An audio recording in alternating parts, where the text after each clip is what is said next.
नमस्कार दोस्तों, मैं आप सभी का स्वागत करता हूं पीसीडब्ल्यू परिवार में। दोस्तों, जैसा कि अभी हम लोग ये लास्ट वाला जो हमारा सिमुलेटर था, सिमुलेटर 2, हम इसको सॉल्व करने वाले हैं आज। और सॉल्व करने के बाद आप बताइएगा कि आपका स्कोर कितना रहा है, क्योंकि ये जो फाइनल एग्जाम आपने दिया है ये आपके परीक्षा से लगभग मैच करता हुआ है। तो यहाँ पे आपको परीक्षा में यहाँ से कई प्रश्न देखने को मिल सकते हैं, तो ईमानदारी से आपको इसको सॉल्व करना था। और आप कमेंट करके बताइएगा, जिससे आपका स्कोर पता चलेगा। बाकी का कुछ रणनीतियां मैं आपको बता दूं। अब आप रिवीजन पे ज्यादा फोकस करें, कुछ लोगों की बातों में ना आए कि अभी कम समय है, अब नहीं पढ़ सकते, ऐसा कुछ नहीं है। अब आप जितना ज्यादा रिवीजन करेंगे, अपनी पुरानी चीजों को रिकॉल करेंगे, उतना ज्यादा आपके लिए अच्छा होगा। तो बिना डरे, बिना हिचके, बिना अपना समय इधर उधर लगाए, बिना बीमार हुए, बिना किसी अवरोध के आप लगातार प्रयास करते रहिए। आपको सफलता 100% मिलेगी और मेरी ढेर सारी शुभकामनाएं भी आप लोगों के साथ हैं। चलते हैं आगे, देखते हैं हमारा पहला क्वेश्चन क्या है बिना लेट किए हुए। देखिए, हमारा पहला क्वेश्चन है, what is a unit of physical quantity magnetic flux density. तो बताना है कि चुंबक जो भौतिक राशि चुंबकीय फ्लक्स घनत्व है, इसकी इकाई क्या है। देखिए, जब बात केवल चुंबकीय फ्लक्स की होती तो हम वेबर के साथ जाते, लेकिन जब चुंबकीय फ्लक्स घनत्व की हो रही है तो हम टेस्ला के साथ जाएंगे। टेस्ला टेस्ला बराबर क्या होता है, आप सभी को पता होना चाहिए कि वेबर पर मीटर स्क्वायर, यही है टेस्ला। ठीक है। हेनरी की बात करें तो आप सभी को पता होना चाहिए कि ये किसकी यूनिट है, इंडक्टेंस इंडक्टेंस की है। वेबर की बात करें तो मैंने आपको बता दिया ये किससे, फ्लक्स से रिलेटेड है। सीमेंस की बात करें तो ये किससे रिलेटेड है, ये कंडक्टिविटी से है। किससे है, कंडक्टिविटी से। तो आप सभी को देखिए ये सारी चीजें क्लियर हैं। ठीक है, वेबर के बारे में मैंने आपको बता दिया, ये फ्लक्स से रिलेटेड है, फ्लक्स से रिलेटेड है। उसके बाद टेस्ला के बारे में भी मैंने आपको बता दिया। तो इसको आप ध्यान में रखें, इसी सब मतलब ऐसे ही मेजर जो पार्ट हैं उनसे ही क्या आपकी यूनिट पूछ ली जाएंगी, इससे ज्यादा कुछ और नहीं पूछा जाएगा। आगे चलते हैं। A car is moving with a constant speed, speed उसकी कांस्टेंट है, ऐसा बताया जा रहा है, on a circular track, which of the following is a true. मान लीजिए ये कोई एक केंद्र है और कार इसी पे चल रही है। ठीक है, कार इसी पे चल रही है, मान लीजिए ये कार है। तो जब ये कार यहाँ पे चल रही है तो आप देख रहे होंगे कि हर बार इसका जो डायरेक्शन है वो चेंज हो रहा है। क्योंकि इसका जो डायरेक्शन है वो चेंज हो रहा है कि नहीं, हर बार चेंज हो रहा है। कभी ये क्या है कि अभी नॉर्थ में जा रही है, फिर कभी ये ईस्ट में जाएगी, फिर वेस्ट में जाएगी, तो ये क्या हो रहा है, साउथ में जाएगी। तो इसका जो डायरेक्शन है वो हमेशा चेंज हो रहा है। तो चूंकि जो वेग है, जो वेलोसिटी है, क्या है, ये तो वेक्टर क्वांटिटी है। क्या है, वेक्टर क्वांटिटी है। तो वेक्टर क्वांटिटी होने की वजह से वेक्टर क्वांटिटी में पहले तो एक परिमाण होता है, मान होता है, वैल्यू होती है। मान लीजिए वो 10 किलोमीटर पर आवर की स्पीड से चल रही है, स्पीड तो ये है, लेकिन उसका जो डायरेक्शन पहले नॉर्थ था, फिर क्या हो गया, फिर वो ईस्ट हो गया, फिर वेस्ट हो गया, फिर साउथ हो गया। तो ऐसा करने से क्या हो जाता है, इसके बार बार वेक्टर क्वांटिटी में चेंज आ रहा है, मतलब कि इसका वेग जो है वो बदल रहा है, लगातार इसका वेग बदल रहा है। और वेग बदल रहा है तो त्वरण तो शून्य आप मान नहीं सकते हैं। और चाल चल नहीं रही है तो ये भी गलत है। मतलब इसका अगर यहाँ पे कहता कि स्पीड इसकी कांस्टेंट है तो हम मान लेते हैं, तो हमारा बी वाला विकल्प यहाँ पे सही हो जाएगा। क्यों हो जाएगा, स्केलर क्वांटिटी पूछता तब तो ये कांस्टेंट स्पीड थी, लेकिन यहाँ वेक्टर क्वांटिटी पूछ रहा है। An instrument for measuring the blueness of the sky और ओशियन इज कॉल्ड। तो देखिए, जो ब्लूनेस मेजर करने के लिए जिस इंस्ट्रूमेंट का यूज किया जाता है वो क्या है, वो सेरेनोग्राफ है कि साइनोमीटर है, वो साइनोमीटर है। ठीक है, क्या है, साइनोमीटर है। जिसके जिसके माध्यम से हम क्या करते हैं, जिसके माध्यम से हम ब्लूनेस, जैसे स्काई की भी ब्लूनेस है तो हम उसको भी मापते हैं। ठीक है, स्काई की भी ब्लूनेस को हम मापते हैं, और उसके बाद समुद्र के भी ब्लूनेस को हम मापते हैं। बैरोमीटर की बात करें तो देखिए ये क्या है, ये दबाव देखने के लिए है, दबाव देखने के लिए है। वहीं अगर बाथीमीटर की बात करें तो ये गहराई देखने के लिए है, किसकी, जैसे समुद्र की गहराई अगर नापनी है तब किससे नापेंगे, हम बाथीमीटर से नापेंगे। और उसके बाद जैसे अगर सेरेनोग्राफ की बात करें यहाँ पे, तो देखिए जैसे बिजली चमकती है, बिजली चमक रही है, उसके बारे में अगर हम कुछ मेजरमेंट करते हैं तो वो क्या होता है, सेरेनोग्राफ होता है। ठीक है। Which of the following statement is are correct. अब देखना है इसमें से कौन सा करेक्ट है, निम्नलिखित में से कौन सा कथन सही है। आइए देखते हैं। A light year is a unit of time. क्या लाइट ईयर यूनिट है टाइम की, अब आप ही बताइए। नहीं, टाइम की नहीं, डिस्टेंस की यूनिट है। A light year is unit of distance, सही है। A light year is equal to 9.454 9.46 into 10 की पावर 15 मीटर, बिल्कुल सही बात है, ये भी सही है। और अगर यहीं पे बात कर लें आप यहीं पे बात कर लें कि डिस्टेंस की जो सबसे बड़ी यूनिट होती है, जो आपके पूछ सकते हैं, डिस्टेंस डिस्टेंस की सबसे बड़ी यूनिट क्या होती है? पारसेक होती है। पारसेक होती है, जो पूछा जा सकता है। अगर पारसेक आपसे पूछा जाए तो आप ऐसे याद रखिए, 3.26 लाइट ईयर। लाइट ईयर बराबर मतलब कि 9.46 इंटू 10⁻15 इंटू 3.26 जब मल्टीप्लाई करते हैं तब एक पारसेक आता है। जनरली इसको लिखा जाता है 3.09 इंटू 10⁻16 मीटर। ठीक है, 16 मीटर लिखा जाता है। एक पारसेक बराबर सबसे बड़ी क्या है? ये यूनिट है किसकी? डिस्टेंस मापने की अभी तक। ठीक है, यही कमेंट करके बताइएगा एक एस्ट्रोनॉमिकल यूनिट बराबर कितना होता है, ये आप बताएंगे। ठीक है, आगे चलते हैं। और नॉटिकल मील में कितने मील होते हैं ये भी बताइएगा। ठीक है, तो यहाँ क्या है? 2 and 3 will be correct here. 2 and 3 will be correct here. Raman wants to use a rear view mirror in his vehicle. What type of mirror should he choose for this? अब देखिए, अगर कोई, जब हम किसकी बात करते हैं? जब हम रियर मिरर की बात करते हैं, रियर व्यू मिरर की बात हम करते हैं, तो क्या होता है? गाड़ियों में हम पीछे देखने के लिए एक कांच लगाते हैं जिससे गाड़ियां कहाँ आ रही हैं उसको हम देख सकें। अब उस छोटे से कांच में पूरा व्यू देखने के लिए हमको कैसे, अगर हम देखिए इस जैसे अगर हम बात कर लें, ये तो हो जाएगा उत्तल अवतल।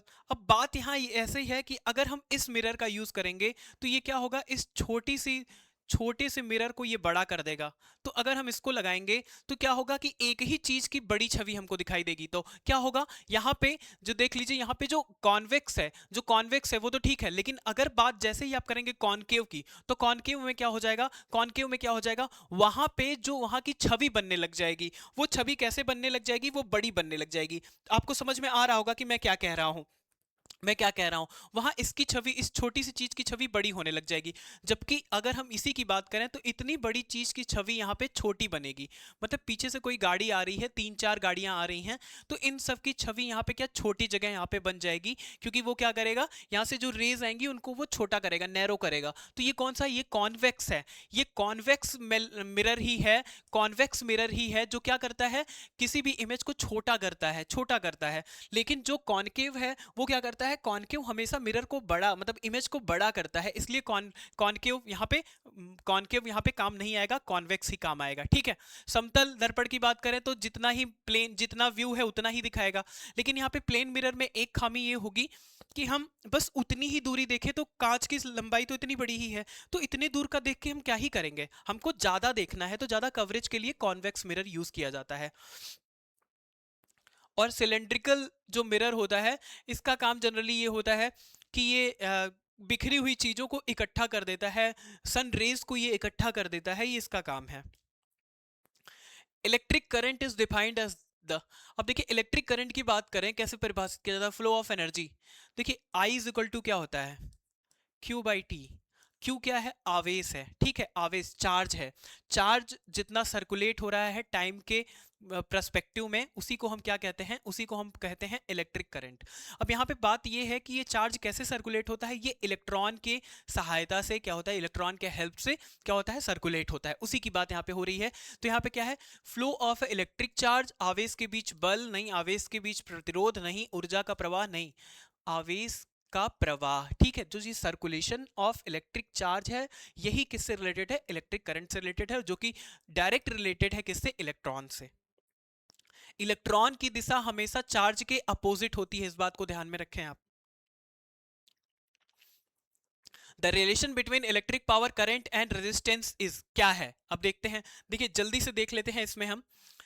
जब हम बात करते हैं P की, तो P इज इक्वल टू क्या होता है? P इज इक्वल टू होता है VI। और जब हम बात करते हैं किसकी? V की, ठीक है, जैसे ही हम बात करेंगे V की, V इज इक्वल टू क्या होता है? IR।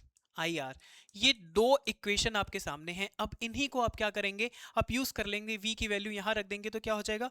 P is equal to IR, यहां रखेंगे तो I इंटू IR, तो क्या हो जाएगा? Is equal to I square R. यहाँ पे दिया हुआ है क्या? P is equal to I square R. P is equal to I square R, ये दिया हुआ है। ठीक है, ये बहुत इंपॉर्टेंट है। इससे क्वेश्चन आपको देखने को मिल जाएगा, विभिन्न एग्जाम में देखने को मिलता है।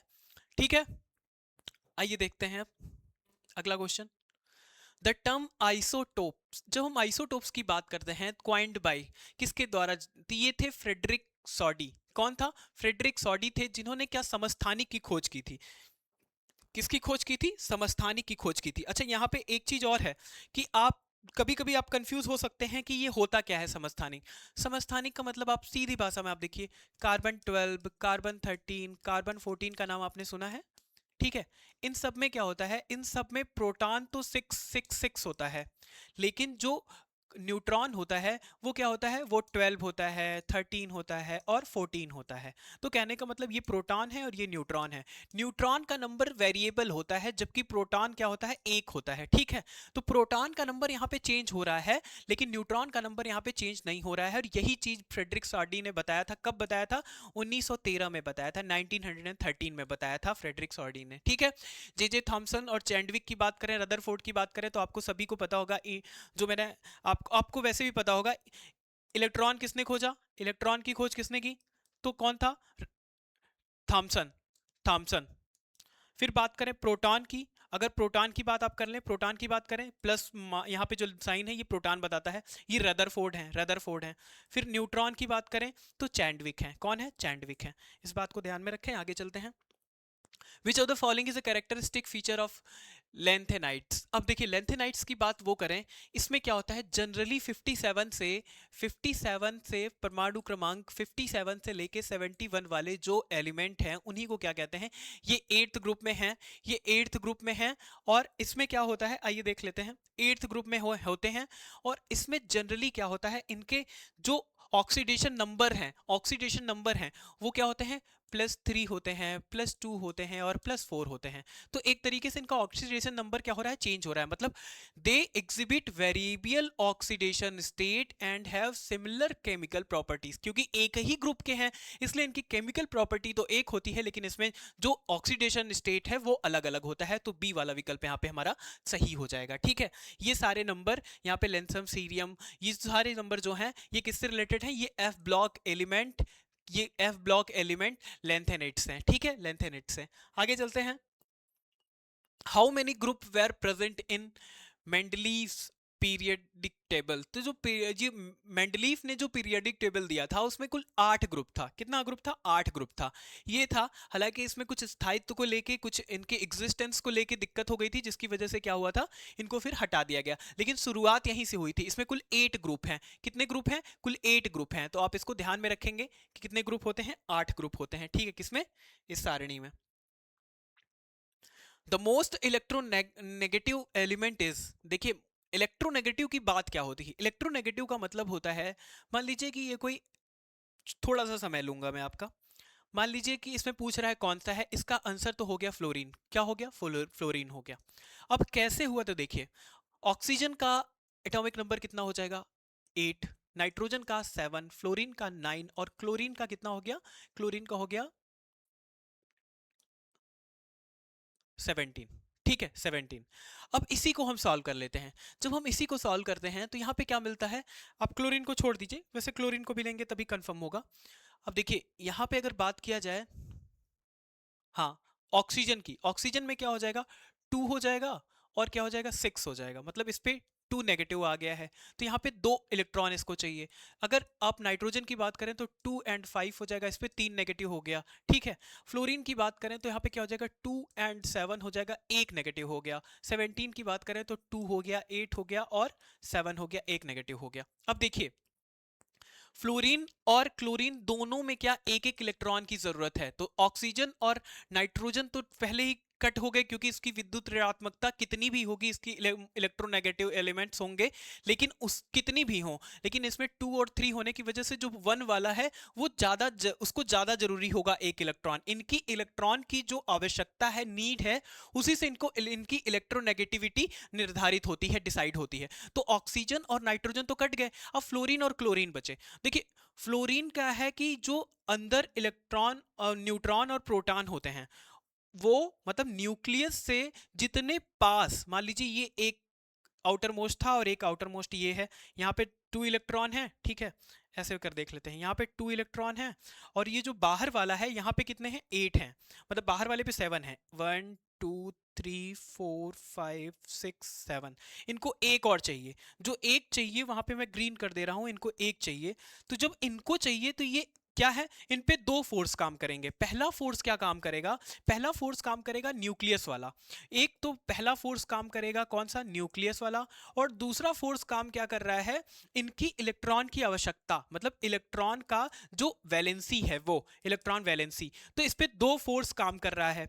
जबकि क्लोरीन से क्या है, न्यूक्लियस दूर है, क्योंकि 2817 मतलब कि न्यूक्लियस यहाँ है, फिर एक यहाँ पे सेल है, फिर एक सेल है, और फिर एक सेल है, मतलब तीसरे सेल पे है।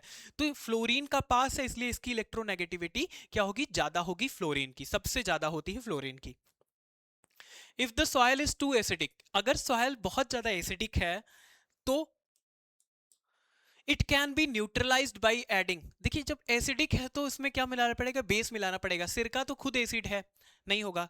फिर अमोनियम क्लोराइड क्या है, अमोनियम क्लोराइड तो वैसे तो नमक होता है, लेकिन फिर अमोनियम क्लोराइड एसिडिक हो जाता है, लेकिन ये भी क्या है, उतना कारगर नहीं होता। और सल्फ्यूरिक एसिड की बात करें तो ये एसिड ही है।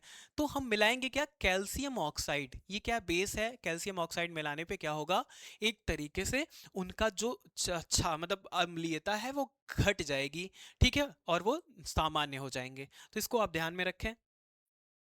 If an element has 11 proton and 12 neutron, what is the atomic number? देखिए जब एटॉमिक नंबर की बात हो, यहाँ पे एटॉमिक नंबर की बात हो रही है, तो number of proton is deciding the atomic number. केवल प्रोटॉन ही डिसाइड करता है एटॉमिक नंबर। जबकि अगर बात करें एटॉमिक मास की, तब उसमें क्या होता है, एटॉमिक मास की बात जब हम करने लगेंगे तो उसमें न्यूट्रॉन प्लस प्रोटॉन होता है, मतलब वो 23 हो जाएगा। लेकिन लेकिन यहाँ पे केवल 11 ही होगा, क्योंकि प्रोटॉनों की संख्या कितनी है, 11 है। Noble guys have a valency of 0 because, अब देखिए नोबल गैस मतलब हीलियम के पास जैसे अब देता है, जैसे आपके पास आपको मैंने बताया भी है इसके बारे में कि इनको क्यों इनकी जीरो वैलेंसी होती है, क्योंकि आप देख लीजिए हीलियम में 2 है, ठीक है, नियान में 10 है। दोनों को एग्जांपल देख लेते हैं। जब आप हीलियम की बात करेंगे तो इसकी 2 है, मतलब इसका एक सेल कंप्लीट हो गया। नियान में क्या है, 2 एंड 8 है, इसका दोनों सेल कंप्लीट हो गया। इसमें ना किसी इलेक्ट्रॉन की जरूरत है, ना ये लेना चाहते हैं ना देना चाहते हैं, इसीलिए इनका क्या है, इनकी जो वैलेंसी है वो 0 होती है, इनकी संयोजकता जो होती है वो 0 होती है, ठीक है, यही रीजन है। मतलब उनके प्रोटॉन और इलेक्ट्रॉन की संख्या समान होती है नहीं, वे अत्यधिक अपक्रियाशील होते हैं, उनकी कोसें अर्ध भरी होती हैं, उनकी बाह्यतम इलेक्ट्रॉन कोष पूर्णतः भरी होती है। बिल्कुल सही बात है, they have a complete outer most cell. तो उनके आउटर मोस्ट में जो इलेक्ट्रॉन होते हैं वो कंप्लीट होते हैं, उनको इलेक्ट्रॉन ना चाहिए होता है ना वो किसी को देते हैं।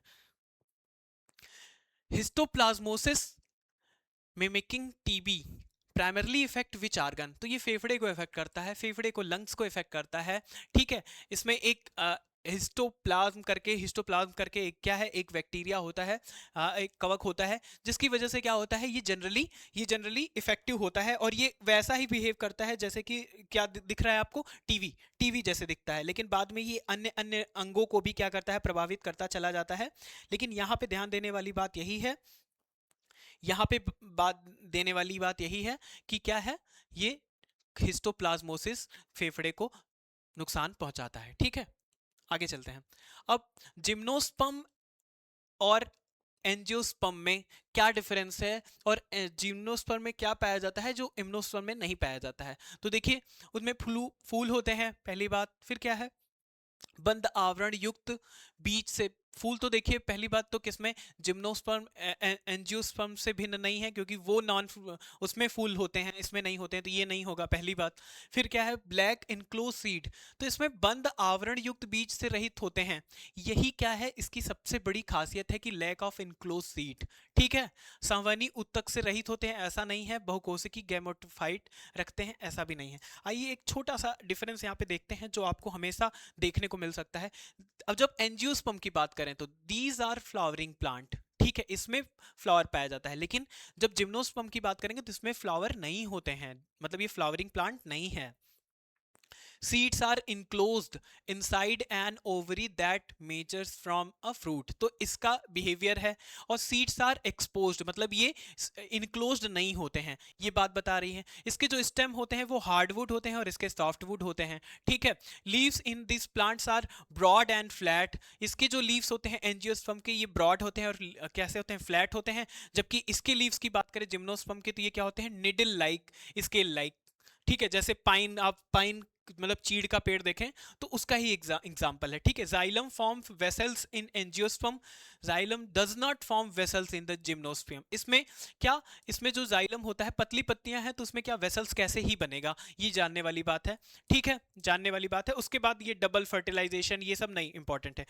Fruit is form, fruit is not form, इसमें फ्रूट नहीं फॉर्म होता जबकि इसमें होता है, ठीक है। और यहाँ पे देखिए सबसे बड़ी बात है कि यहाँ पे seeds are enclosed inside an ovary, that's why they are forming fruit, ठीक है। और यहाँ पे नहीं होता है, इसी के लिए फ्रूट फॉर्म नहीं होता है, मतलब फ्रूट फॉर्म नहीं होता है। एग्जाम्पल की बात करें तो मस्टर्ड भी है, रोज भी है, ठीक है। स्पेनेक थोड़ा सा इसमें एक एक्सेप्शन है क्योंकि ये हार्डवुड की बात करता है, बस यही एक एक्सेप्शन है, बाकी इसमें पाइन, साइकैड, ठीक है, सैगोपाम, ये सब हैं इसके। आगे चलते हैं अगले क्वेश्चन पे। In which of the following plants are prop roots observe. देखिए प्रॉप रूट्स की बात करें तो सबसे बड़ा एग्जांपल तो है बेनियान, बरगद का पेड़। प्रॉप रूट की एक मैकेनिज्म, मतलब कि उसके स्टेम वाले मैकेनिज्म को देखें तो मक्के में भी पाया जाता है, लेकिन वो प्रॉपर प्रॉप रूट्स नहीं है, वो एक तरीके से स्टेम प्रॉप रूट्स है। तो एक तरीके से अगर बात की जाए इसमें प्रॉप रूट्स प्रॉपर कौन सा है, तो बरगद है, आप इसको ध्यान में रखेंगे। बरगद क्या करता है, मान लीजिए ये बरगद का पेड़ है, आपने देखा होगा बरगद का पेड़ है, तो इससे जो लताएं निकलती हैं अभी ये भी पेड़ से जुड़ जाती हैं और एक तरीके से इनको क्या करती हैं, बैलेंस देती हैं। तो यही क्या है, प्रॉप रूट्स है, इनकी लताओं से ही ये जड़ बन जाते हैं। The fusion of sepals in a flower is known as, अगर बात करें the fusion of sepals in a flower is known as, इनको क्या कहते हैं, किसी फूल में बाह्य दल सेपल्स का आपस में संयुगन करना क्या कहलाता है, तो देखिए वो तो गैमोसेपल्स कहलाता है। क्या कहलाता है, गैमोसेपल्स कहलाता है, ठीक है। गैमोसेपल्स कहता है, जैसे कि आपने हिबिस्कस देखा होगा, क्या देखा होगा, हिबिस्कस का पेड़ आपने देखा होगा, मतलब फूल देखा होगा, उसमें क्या होता है, उसमें यही मतलब क्वालिटी आपको देखने को मिलेगी, वहां पे ये चीज आपको देखने को बार बार मिलती है कि वो क्या होते हैं, आपस में जुड़ जाते हैं, उसकी जो पेटल्स हैं वो आपस में जुड़ जाते हैं और एक स्ट्रक्चर को ही दिखाते हैं, तो उसी को क्या कहते हैं, गेमोसेपल्स कहते हैं। अब पॉलीसेपल्स की बात कर लें तो जैसे आपने रोज को देखा होगा, मतलब रोज का मतलब गुलाब को देखा होगा, उसकी क्या होती है, उसकी पेटल्स अलग अलग होते हैं, तो वो क्या है, पॉलीसेपल्स हैं, उसकी पत्तियां अलग अलग हैं। फिर जब हम गैमो पेटल्स की बात करते हैं तो गैमो पेटल्स का मतलब, मॉर्निंग ग्लोरी को आपने देखा होगा, मॉर्निंग ग्लोरी एक फूल है, जाके सर्च करिएगा आपको समझ में आएगा, मॉर्निंग ग्लोरी। मॉर्निंग ग्लोरी क्या करता है, वो गैमो पेटल्स का क्या है, एग्जाम्पल है। इसमें क्या होता है, ये एक ट्यूब और बेल शेप, मतलब एक ट्यूब और बेल शेप ऐसा होता है, देखिए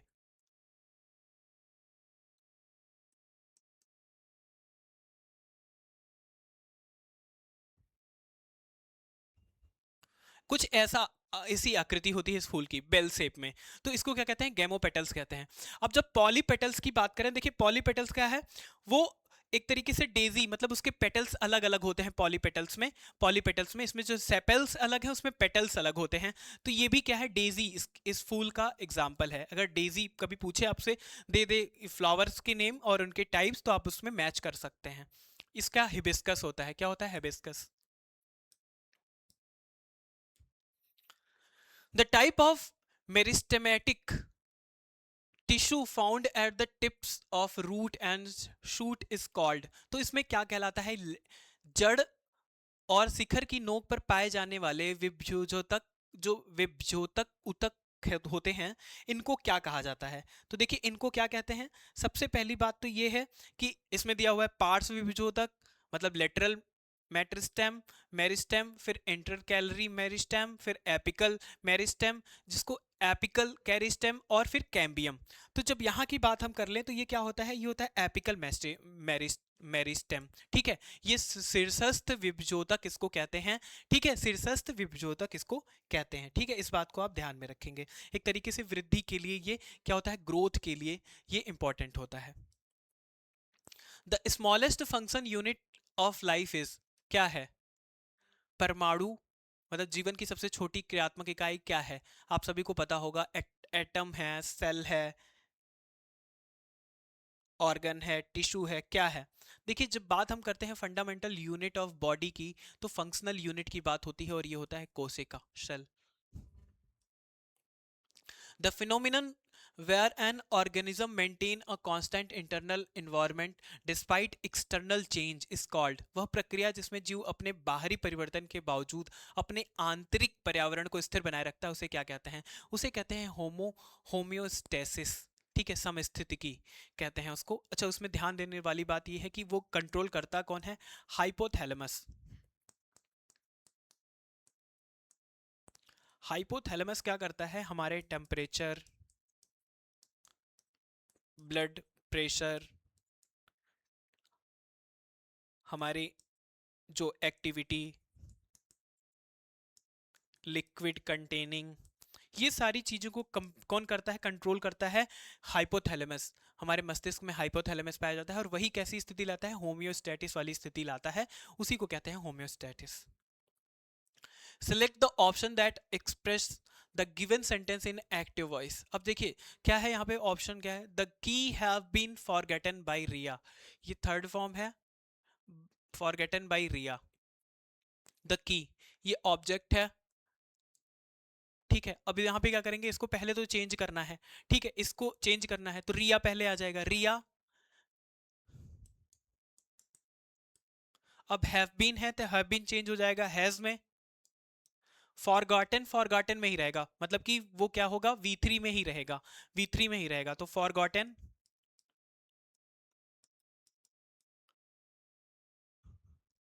the key, the key, the key. ठीक है, तो रिया has forgotten the key, Riya had, ये है। ठीक है, ए सही हो जाएगा। Change the following sentence into direct in speech, indirect speech, direct से इनडायरेक्ट में। I said to him why are you working so hard. देखिए यहाँ पे वाई लगा हुआ है, इसलिए कंजक्शन दैट नहीं लगेगा, ध्यान रखिएगा। ठीक है, आई और सैड के किस में चेंज हो जाएगा? ये असर्टिव सेंटेंस में चेंज हो जाएगा, आस्क्ड में। ठीक है, आस्क्ड में चेंज हो जाएगा, तो आई आस्क टू हिम हो जाएगा, I ask him, to him नहीं, I ask him. Said to change हो गया आस्क्ड में, हिम। अब यहाँ पे क्या होगा? वाई, वाई आ जाएगा, दैट की जगह वाई आ जाएगा, वाई ही। अब क्या है? Are you working. अब इसमें क्या है? प्रेजेंट कंटिन्यूअस है तो पास्ट कंटिन्यूअस हो जाएगा, वाज वर्किंग। वाई, अब आर, यू चेंज हो जाएगा ही में, चेंज हो जाएगा ही में, आर चेंज हो जाएगा वाज में, वाज वर्किंग सो हार्ड। तो क्या हो जाएगा? I ask him why he was working, why he was working so hard, B.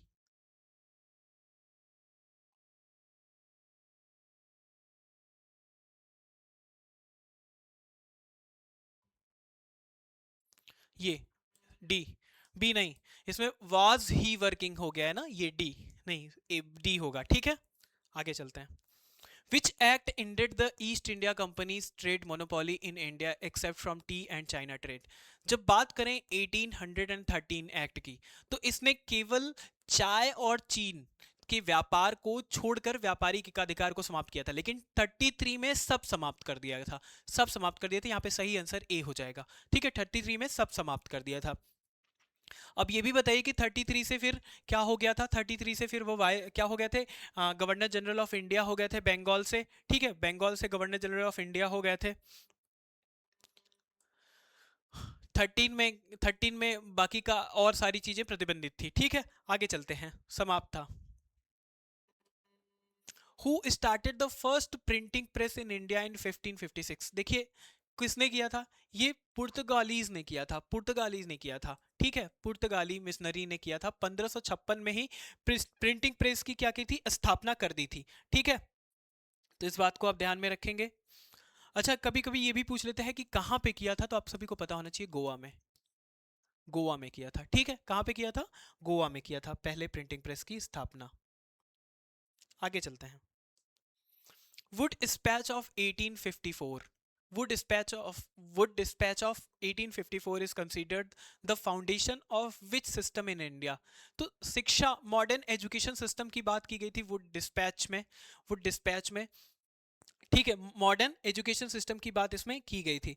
अच्छा, एक बात और है इसमें, वुमेन्स, वुमेन एजुकेशन की भी बात की गई थी,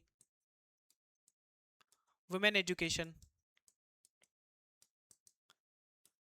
और ये लाया कब गया था, देखिए ये अभी 54 में लाया गया था। उसके बाद मैकाले के सिस्टम को अलग किया गया था, इसमें दोनों लैंग्वेज मतलब बोथ लैंग्वेज की बात की गई थी, local local plus English. 10th तक में इंग्लिश की भी बात की गई थी लोकल के साथ, और प्राइमरी लेवल तो केवल लोकल में किया गया था एजुकेशन। उसके बाद जैसे मद्रास हो गया, मुंबई हो गया, इसको क्लियर लिखता हूं ऐसे नहीं समझ में आएगा, Madras plus Mumbai plus Kolkata, university की स्थापना की बात की गई थी। ठीक है, जैसे इंग्लैंड में थी यूनिवर्सिटीज, वैसे ही शिक्षा की बात यहाँ पे भी की गई थी। तो ये बहुत फेमस रहा और शिक्षा को लेके बहुत ज़्यादा इसमें व्यवस्थाएं की गई, जिसमें बाद में ये भी किया गया कि 1 लाख रुपए खर्च होना है उस पर। ठीक है, 1 लाख रुपीज़ उस पर खर्च होना है, इसके बारे में बात की गई। तो ये आधुनिक शिक्षा प्रणाली से संबंधित है। उस समय ये सेक्रेटरी रहे, इन्होंने ही क्या किया था, इसको ड्राफ्ट किया था। तो इस बात को आप ध्यान में रखेंगे। इसको एक तरीके से Magna Carta of English education भी कहते हैं इंडिया में। The Pabna uprising was primarily directed against, Pabna विद्रोह किसके लिए था, जमींदार और साहूकार, बिल्कुल इन्हीं के लिए था, जमींदार और साहूकार के लिए ही था पाबना विद्रोह। अच्छा, एक बात और ध्यान में रखना है, कब से कब तक हुआ था, तो 1873 1873 से लेके ये हुआ था 1876 तक, 1876 तक था ये। ठीक है,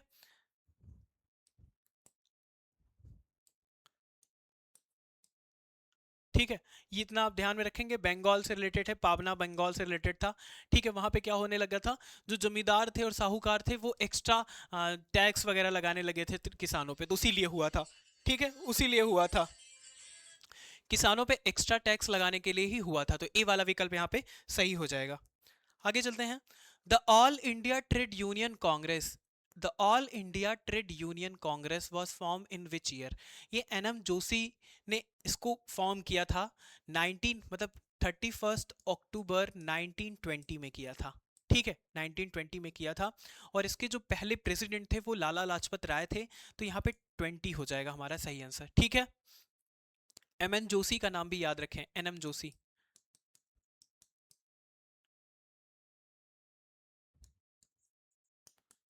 ठीक है, आगे चलते हैं। The Indian council act of 1892 introduce which form is legislative council, तो अप्रत्यक्ष चुनाव 1892 की बात हो रही है, अप्रत्यक्ष चुनाव यहीं से शुरू हुआ था। प्रांतीय स्वायत्ता की बात करें तो ये तो 1935 में हुआ था। कंप्लीट इंडिपेंडेंस यहाँ कैसे हो जाएगा, ये तो 3 जून के बाद 1947 के बाद हुआ था। मिलिट्री प्रतिनिधित्व ये हुआ नहीं था, तो ये हो जाएगा ए वाला हमारा। ठीक है, 1892 में। The government of India 1935 introduce which key feature, तो ये किससे था, प्रांतीय प्रोविंशियल ऑटोनॉमी से रिलेटेड था। ठीक है, प्रोविंशियल ऑटोनॉमी से रिलेटेड था। सभी समुदायों के लिए पृथक निर्वाचन मंडल 1909 में। ठीक है, प्रत्यक्ष ब्रिटिश शासन 1858 से। पूर्ण स्वतंत्रता की बात तो 3 जून 1947 से बात हो गई थी इसकी। What was the immediate cause of the second world war, अब देखिए सेकेंड वर्ल्ड वॉर की बात अगर करें, सेकेंड वर्ल्ड वॉर की बात अगर करें तो आप सभी को पता होना चाहिए इसके बारे में, क्या है वो, एक मिनट। वर्ल्ड वॉर सेकेंड क्या हुआ था, इसके जो तत्कालिक सबसे इसके जो कारण थे, पहले उन कारणों को जान लीजिए आप। कारण बहुत से थे, जैसे कि आप एक तरीके से देखेंगे तो महामंदी चल रही थी उस समय। ठीक है, इकोनॉमिक डिप्रेशन था उस समय बहुत ज़्यादा।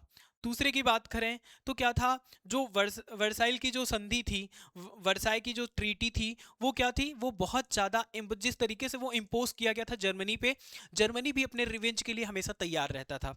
तीसरा रीजन ये था कि मिलिट्रिज्म एक तरीके से बढ़ रहा था, एक्सपेंसिज्म बहुत ज़्यादा बढ़ रहा था, हर हर राज्य अपनी मिलिट्री को मजबूत कर रहे थे राष्ट्र, और एक्सपेंड करना चाहते थे अपने टेरिटरी को।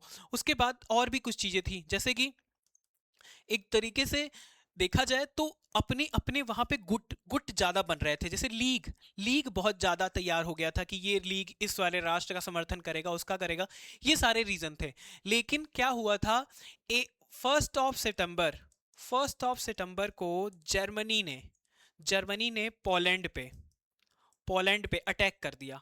जिसके बाद क्या हुआ 1939 को, जिसके बाद क्या हुआ कि अब उसके बाद फ्रांस ने और ब्रिटेन ने मिलकर क्या किया, उस विद्रोह का क्या कर दिया, अनाउंसमेंट कर दिया कि अब युद्ध होके रहेगा। ठीक है, तो पोलैंड पे जर्मनी का आक्रमण ही सबसे बड़ा तात्कालिक कारण था।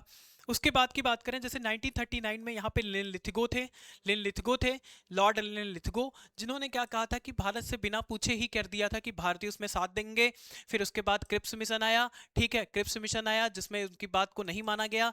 ठीक है, तो वो जो और इससे संबंधित बात कहाँ पे हुई थी, तो आप सभी को पता होना चाहिए, वर्धा में हुई थी जहां डेमोक्रेसी की बात की गई थी पूरी तरीके से। ठीक है, आगे चलते हैं। Who was the successor of Lenin, Lenin का सक्सेसर कौन था, तो ये थे जोसेफ स्टालिन थे। अगर आप इनकी बात करें तो वो यूएसएसआर को पहले लीड कर रहे थे। कौन यूएसआर को कौन लीड कर रहा था, यूनाइटेड स्टेट जो रसिया था उसको लीड कर रहे थे लेनिन। ठीक है, लेनिन लीड कर रहे थे, बाद में उनके सक्सेसर कौन आए, जोसेफ स्टालिन। अच्छा, जोसेफ स्टालिन के बारे में आप जान रहे हैं तो एक चीज और आपकी जानने लायक है, जो अक्सर मतलब पूछा जा सकता है लेनिन से रिलेटेड, कि ये कब से कब तक कर रहे थे, तो ये आप सभी को पता होना चाहिए 1917 से लेके 24 तक इन्होंने किया था। उसके बाद फिर जो स्टालिन आ गए, स्टालिन से रिलेटेड एक थे,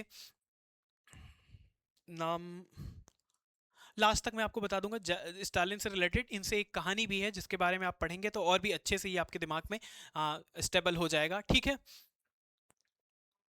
वुल्फ मेसिंग याद आ गया, वुल्फ मेसिंग। वुल्फ मेसिंग जब आप सर्च करेंगे तो आपको समझ में आएगा कि उस समय इनका स्तर क्या था, वुल्फ मेसिंग का, स्टालिन तक जैसे लोग भी इनसे डरते थे। ठीक है, the 100 year wars was series of war fought between which two countries, तो जर्मनी और फ्रांस और इंग्लैंड के बीच लड़ा गया था ये, इंग्लैंड और फ्रांस के बीच लड़ा गया था ये जो 100 साल वाला युद्ध है। ठीक है, इसके लिए जाना जाता है इंग्लैंड और फ्रांस को ही। अच्छा, अगर पूछा जाए कब से कब तक, तो 1337 से 1453 तक, 1337 से 1453 तक लड़ा गया था ये वार, इसमें फ्रांस जीत गया था।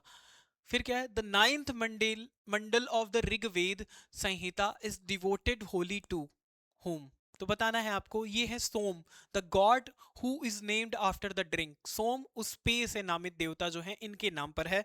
ठीक है, इसके बारे में ये सारी चीजें हैं। अच्छा, अगर आपसे पूछा जाए कभी इसके बारे में और भी कुछ चीजें, तो मैं आपको बता दूं यहाँ पे, जैसे मंडल 1 की बात करें तो उसमें किसकी बात है, अग्नि और इंद्र की बात है।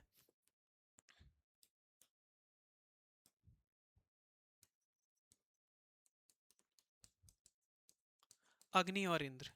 दूसरे मंडल में बात करेंगे तो इन्हीं का नाम है, तीसरे में भी इन्हीं का नाम है। ठीक है, तीसरे में भी इन्हीं का नाम है, और इसमें गायत्री मंत्र भी है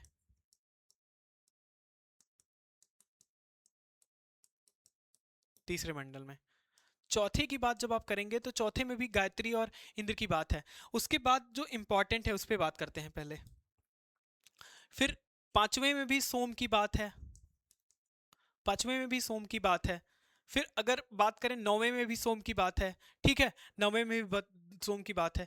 10वें में देखिए इसमें क्या है, 10वें में जैसे कास्ट सिस्टम की बात आ जाती है, कास्ट सिस्टम की बात आ जाती है, कास्ट सिस्टम के साथ साथ ये भी आ जाता है जो अर्थ के बारे में कुछ परिकल्पनाएं हैं जिनके बारे में भी उसके एग्जिस्टेंस को लेके वो भी बताया गया है सब इसमें। ठीक है, तो ये सारी चीजें रही हैं जो आपको याद रखना है। इसकी 5 शाखाएं थी जिसमें से 2 ही क्या मानी गई हैं जो अस्तित्व में रही। ठीक है, सांकल और बास्कल में। उसके बाद उसमें भी ऐतरी और कौशिकी ब्राह्मण ग्रंथ उससे रिलेटेड रहे हैं। आगे चलते हैं। The Jain temple are mainly built using marble से रिलेटेड, क्योंकि ये किसको दिखाता है, शांति का प्रतीक माना जाता है। जैसे दिलवाड़ा का मंदिर है, ठीक है, दिलवाड़ा का जैन मंदिर कहाँ पे है, माउंट आबू राजस्थान, राजस्थान, ठीक है। और भी कई मंदिर रहे हैं जो जैन मंदिर रहे हैं, ठीक है, तो मार्बल से related. Which Christian saint visit India during the region of Gondophares, तो जब बात करें गोंडोफर्नस के शासनकाल में भारत में आया था कौन, saint Peter, saint Thomas, saint Paul और सेंट एंड्रू। तो सेंट कौन आया था, थॉमस आए थे, सेंट थॉमस आए थे। कब आए थे, सॉरी सॉरी, ये सेंट थॉमस आए थे और 54 बीसी के समय आए थे, ठीक है।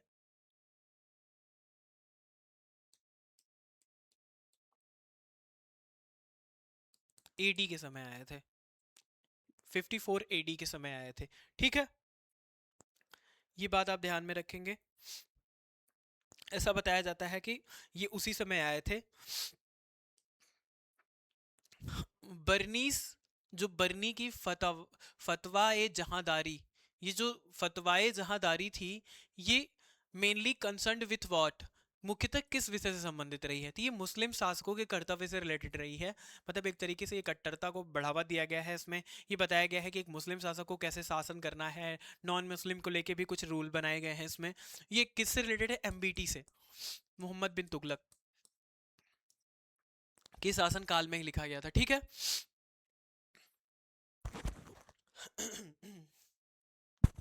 The famous title Lakh Baksh was given to, Lakh Baksh की बात करें तो कुतुबुद्दीन ऐबक को, कुतुबुद्दीन ऐबक को उनकी क्या लिबरल लिबरल एक्टिविटीज को लेके, मतलब उनकी दानशीलता को लेके, उनकी मतलब गरीबों के प्रति जो उनका व्यवहार था उसको लेके ही किया गया था, ठीक है। लाख बक्स की उपाधि दी गई थी कुतुबुद्दीन ऐबक को, तो इस बात को आप ध्यान में रखेंगे, ठीक है।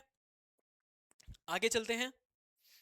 अच्छा, कुतुबुद्दीन ऐबक की अगर बात की जाए कि ये कब से कब तक, एक मामलुक डायनेस्टी इन्होंने ही क्या किया था, फाउंड किया था, मामलुक डायनेस्टी, ठीक है। तो 1206 से 1210 के बीच, ठीक है, 1210 के बीच था ये, ठीक है। आगे चलते हैं। द गोल्डन क्वाड्रिलेटरल, जब गोल्डन क्वाड्रिलेटरल की बात करें, comprising national highway connected which of the following cities, देखिए इसके लिए एक फार्मूला है डीएमसी के, डीएमसी के। जब आप गोल्डन क्वाड्रिलेटरल याद करते हैं तो डीएमसी के याद रखिए, दिल्ली मुंबई चेन्नई कोलकाता, दिल्ली मुंबई चेन्नई हैदराबाद, नहीं, कोलकाता, यही होगा, फिर दिल्ली आ जाता है, तो यही होगा, ठीक है।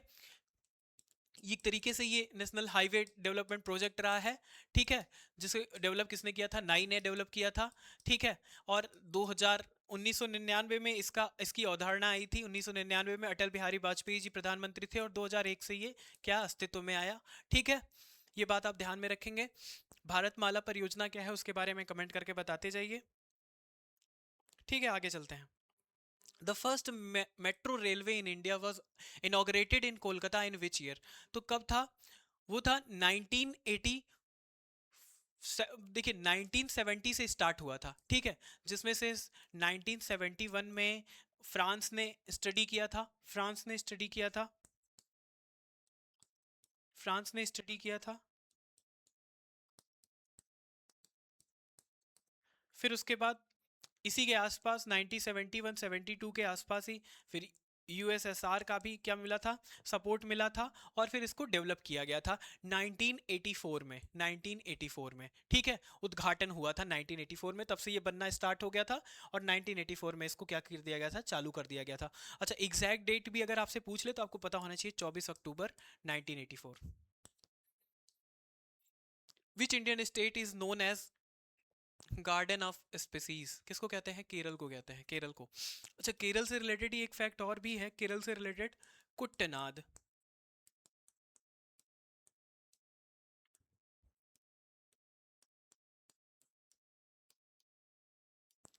पूछा जाता है कि कुट्टनाद किससे रिलेटेड है, तो इसको कहते हैं rice bowl of Kerala, Kerala, इसके हो सकता है इसके फीचर्स पूछ ले, तो इसके फीचर्स क्या है, इसका जो लेवल है वो बिलो द सी लेवल है,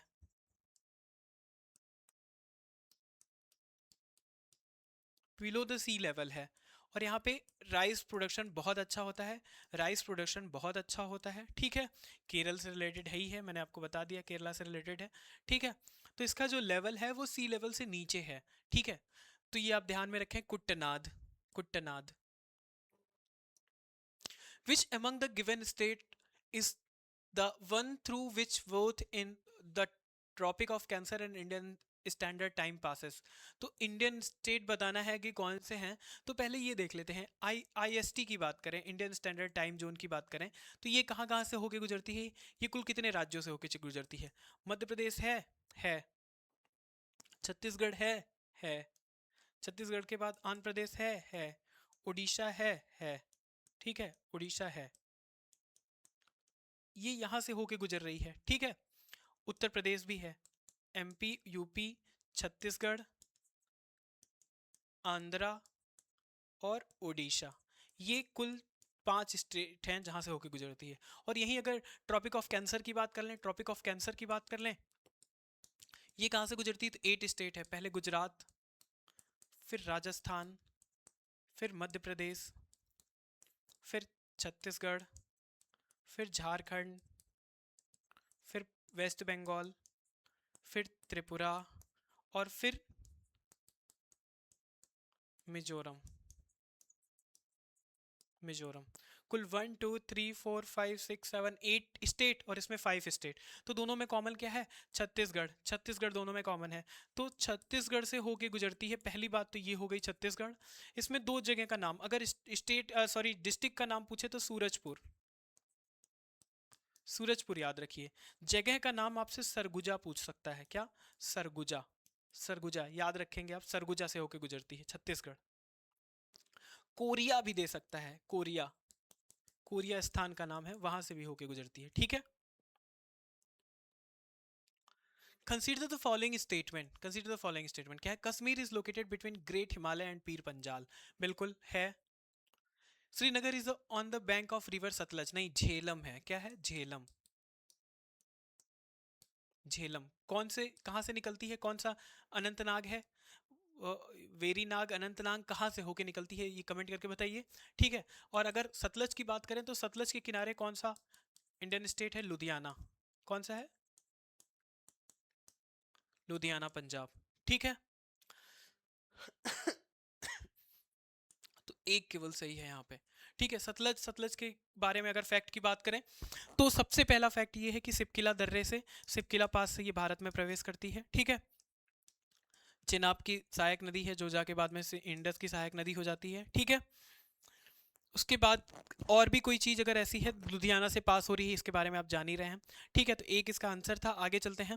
what is the slightly elevated older alluvial soil called in the northern plain? जब उत्तरी मैदान में हल्के उठे हुए जो भाग हैं उनको क्या कहते हैं, कौन सा एलुवियल सॉइल कहते हैं उनको? खादर, बांगर, भाबर और तराई।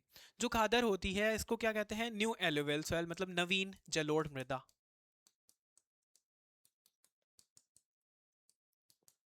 जो बांगर है इसको क्या कहते हैं, ओल्ड एलुवियल सॉइल, मतलब पुरानी जलोढ़ मृदा।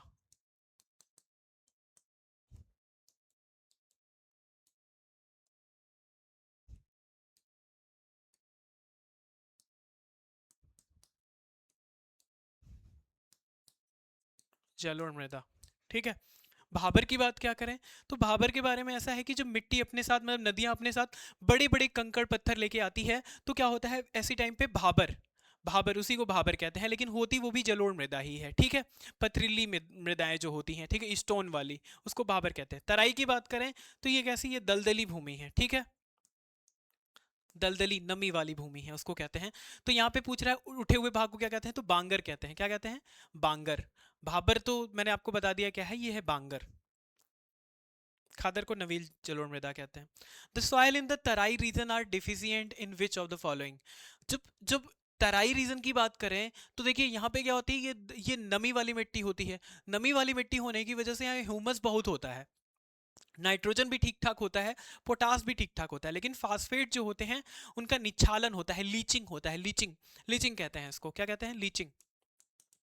लीचिंग की वजह से क्या होता है, फास्फेट ऑक्साइड वगैरह बना लेता है, क्योंकि ये एसिडिक सॉइल है ही है।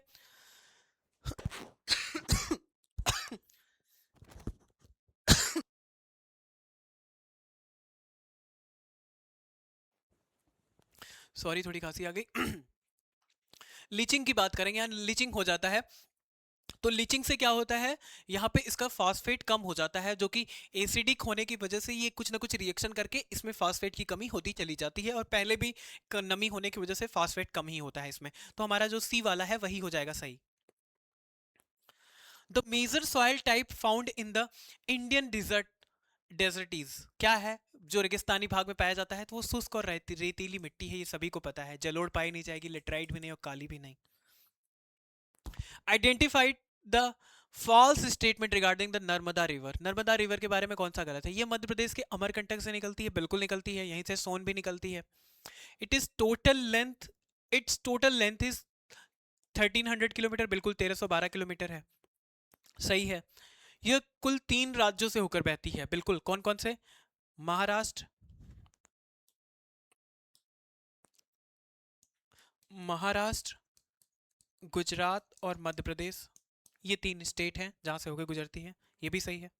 This river does not fall into the Arabian sea, नहीं यही गलत है, अरेबियन सी में ही गिरती है, अरेबियन सी में ही गिरती है, ठीक है। तो इधर गिरने वाली नदियां कौन कौन सी हैं, मेरे साथ एक बार से दोहराइए।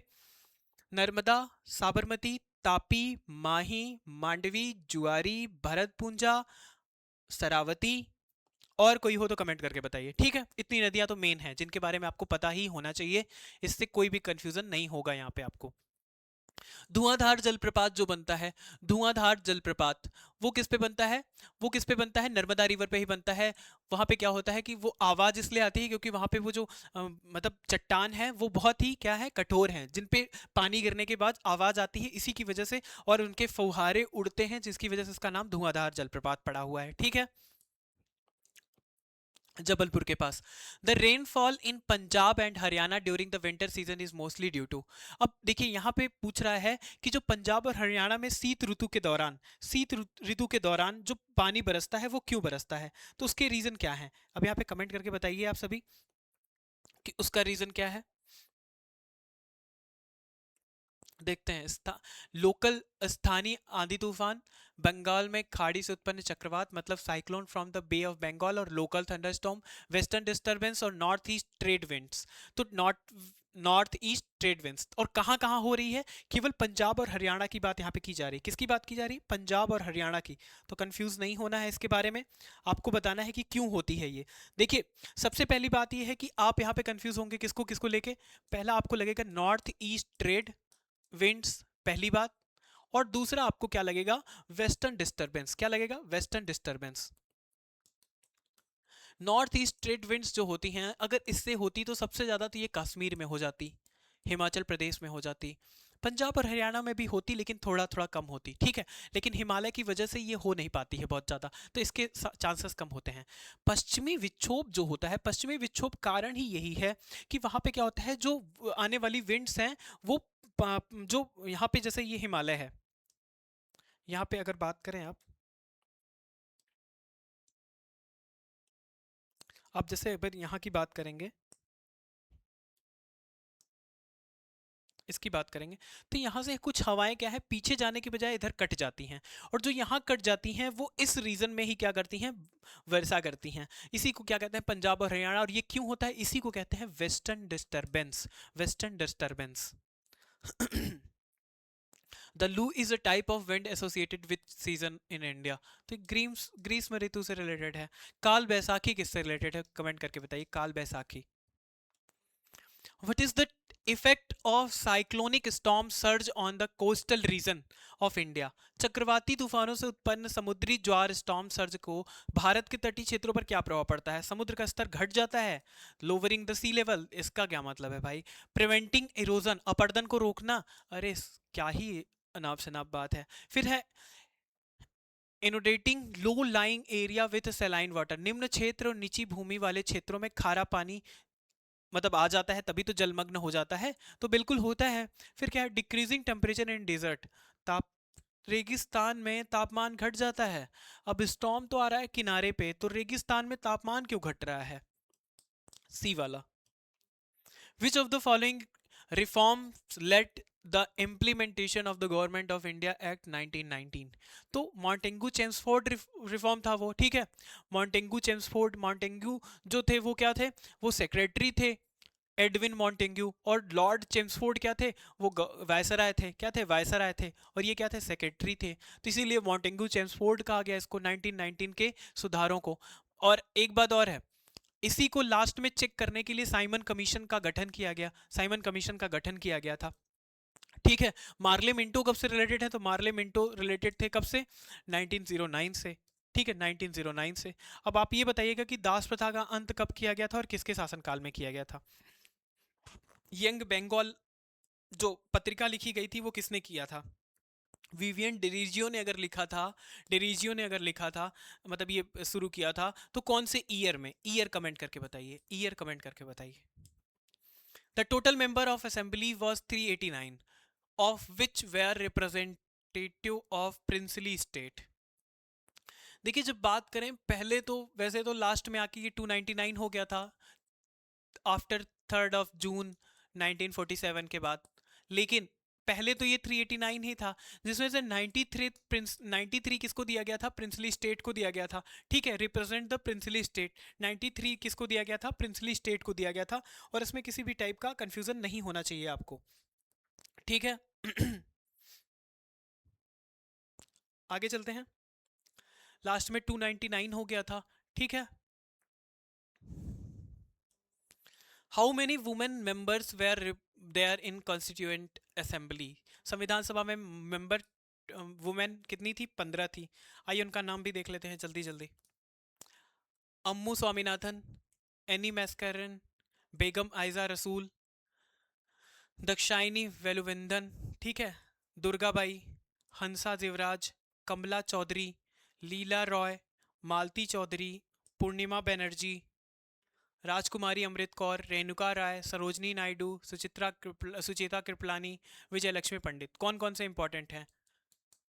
विजय लक्ष्मी पंडित, सुचिता कृपलानी, राजकुमारी अमृत कौर, जिस पे स्टार लगा रहा हूँ बहुत इंपॉर्टेंट है,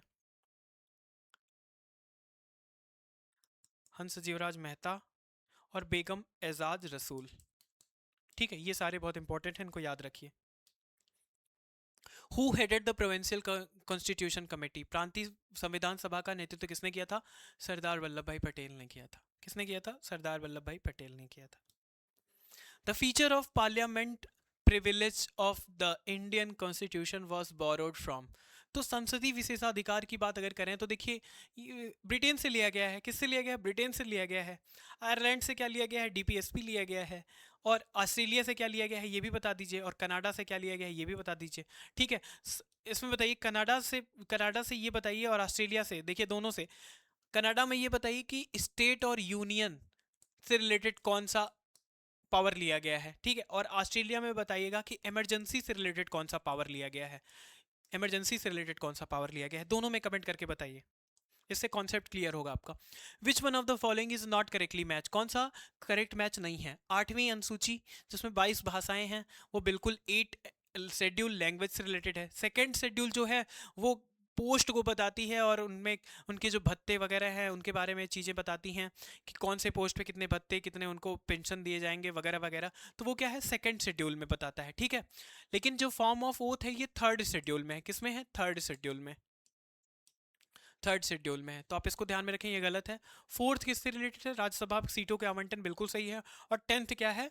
जो डिफेक्शन रिलेटेड प्रोविजन है इससे रिलेटेड है, बिल्कुल। तो हमारा बी वाला यहाँ पे सही हो जाएगा। According to the Indian constitution which of the following is not fundamental duty?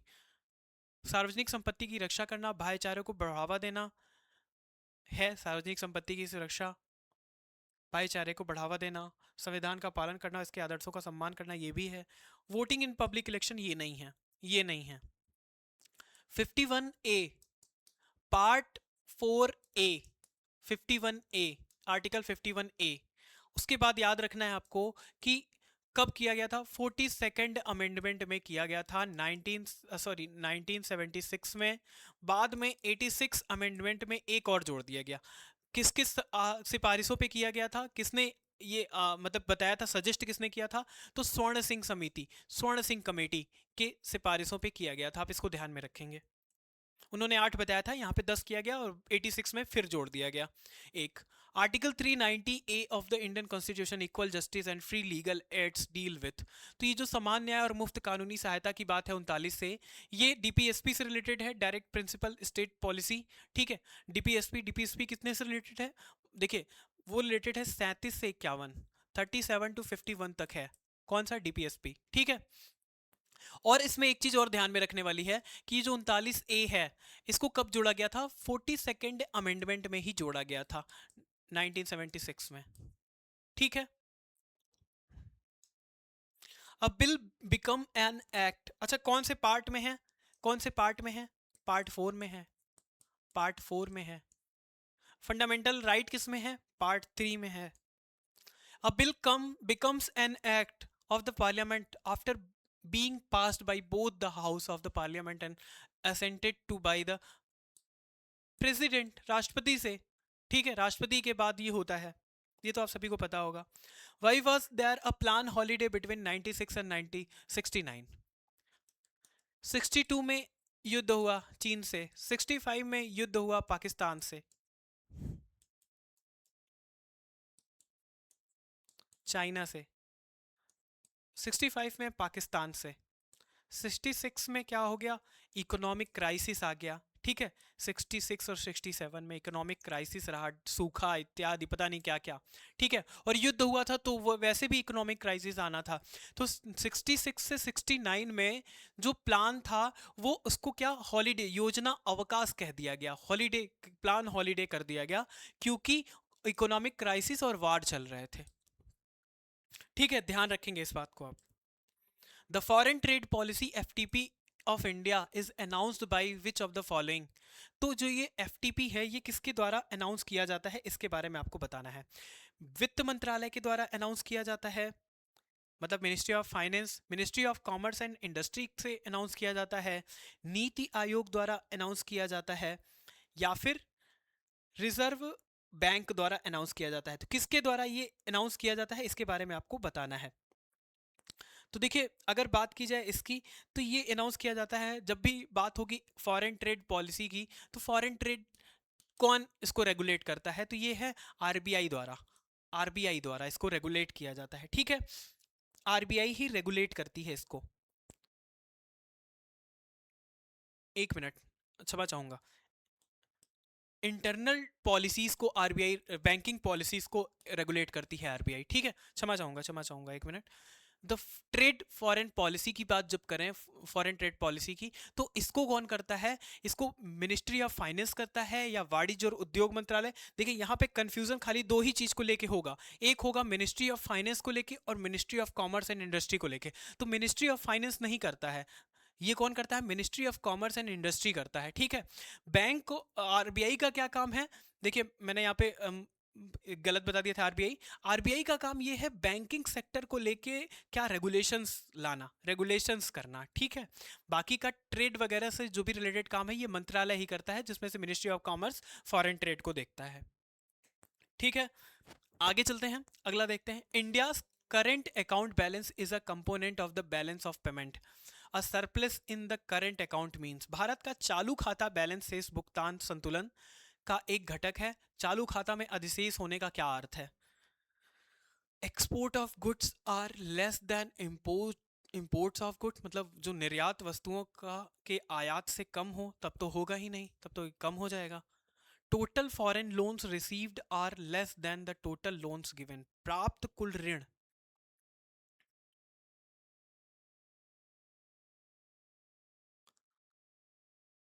Received and less than total loans given, नहीं, ये भी नहीं होगा।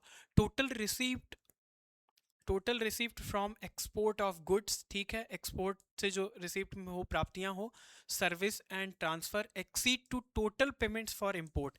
आयात से ज्यादा निर्यात हो, मतलब इंपोर्ट से ज्यादा एक्सपोर्ट हो, तो ये वाली बात सही है। Which of the following is a reform measure taken to ease of doing business in India? अनिवार्य लाइसेंस की संख्या बढ़ाना, नहीं, ये तो 1991 से ही स्टार्ट कर दिया गया था। एलपीजी जब सुधार लाया गया था, ठीक है, उसके बाद से ही कर दिया गया। 1991 में इसको बहुत ज़्यादा तूल दिया गया, 1969 से ही इसको शुरू कर दिया गया था, ठीक है। उसके बाद की बात अगर यहाँ पे कर लें तो नियामक प्रक्रिया का सरलीकरण और अनुपालन बोझ में कमी, ठीक है, मतलब सिंप्लीफिकेशन ऑफ रेगुलेटरी प्रोसेस, बिल्कुल, and reduction of compliance burden, बिल्कुल सही बात है। ईज ऑफ डूइंग बिजनेस का मतलब ही है कि किसी भी चीज को, जब कोई बिजनेस हम कर रहे हैं तो उसको करने में साधारणता या आसानी आ जाए, ठीक है, उसी की बात यहाँ पे की जाएगी, उसी की बात यहाँ पे की जाएगी। फिर क्या है, setting a fixed exchange rate, स्थिर निश्चित विनिमय दर तक तय करना, नहीं। सार्वजनिक क्षेत्र के लिए आरक्षित उद्योग की संख्या, नहीं। The National Monetization Pipeline is a government initiative to unlock value from underutilized, तो क्या है, अगर बात करें कि कम उपयोग किए गए परिसंपत्तियों से मूल्य प्राप्त करना, तो किससे रिलेटेड है ये? फॉरेन करेंसी रिजर्व, नहीं। Core public sector area like road, railway and power transmission line, बिल्कुल ये है। मंदिरों में सोने के भंडार और कृषि उत्पाद, नहीं, बी वाला सही है। Which monument is printed on the reverse side of the 500 bank note issued by the Reserve Bank of India? ठीक है, एक रुपए की नोट पे किसके सिग्नेचर हैं, कमेंट करके बताइए। और अगर इसकी बात हम कर लेते हैं तो इस यहाँ पे जानने वाली बात ये है कि ये है Lal Qila, red fort, red fort, ठीक है। आइए कुछ नोट हैं उनके बारे में हम देख लेते हैं। देखिए, अगर हम बात करें तो आप मुझे ये बताइए कि 10 रुपीज़ के नोट पे किसका किसका सिंबल होता है, ठीक है, 10 रुपीज़ के नोट पे किसका सिंबल होता है। और अगर 2000 जैसे बंद कर दी गई है, 2000 के बारे में पूछा जाए तो 2000 में मंगलयान मिशन के बारे में था, ठीक है, मंगलयान मिशन के बारे में था, आप उसको ध्यान में रखेंगे, जो 2000 के बारे में पूछा जा सकता है इसलिए, ठीक है। बाकी का आप 10 रुपीज़ के नोट पे किसका सिंबल है वो कमेंट करके बताइए। सांची का स्तूप किसमें है ये कमेंट करके आप बताइए, ठीक है।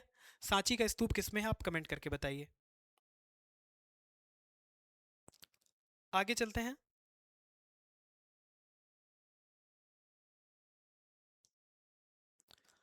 Physical deficit is defined as physical deficit is defined as राजकोषीय घाटा किसे कहते हैं?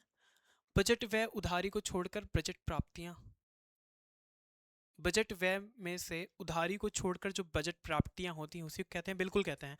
प्राथमिक घाटे के बराबर नहीं होता है। पूंजीगत व्यय माइनस पूंजीगत प्राप्तियां, नहीं।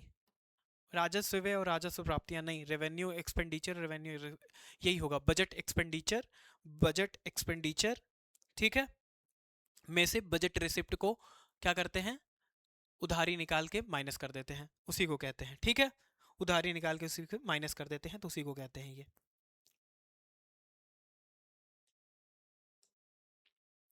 The national bank for agriculture and rural development was established in, देखिए नाबार्ड की बात यहाँ पे हो रही है तो 12 जुलाई 1982, हेडक्वार्टर मुंबई में है, ठीक है, हेडक्वार्टर कहाँ है, मुंबई में है। आगे चलते हैं। In India the grey revolution is associated with, grey revolution की बात करें तो फर्टिलाइजर प्रोडक्शन की बात यहाँ पे की जाएगी, ठीक है, फर्टिलाइजर प्रोडक्शन की बात की जाएगी। अच्छा एक बात और बताइए, अगर ब्लैक रिवोल्यूशन की बात करें तो वो किससे रिलेटेड है? पेट्रोलियम से पूछा जा सकता है। ब्राउन किससे रिलेटेड है कमेंट करके बताइए, ब्राउन किससे रिलेटेड है कमेंट करके बताइए। Who is the chairman of the 16th finance commission of India, 16th finance commission of India के चेयरमैन कौन है? कौन है? अरविंद पनगढ़िया। 1 अप्रैल 1926 से प्रभावी होगी ये फाइनेंस कमीशन, ठीक है। एनके सिंह 15 के थे, किसके थे? 15 के।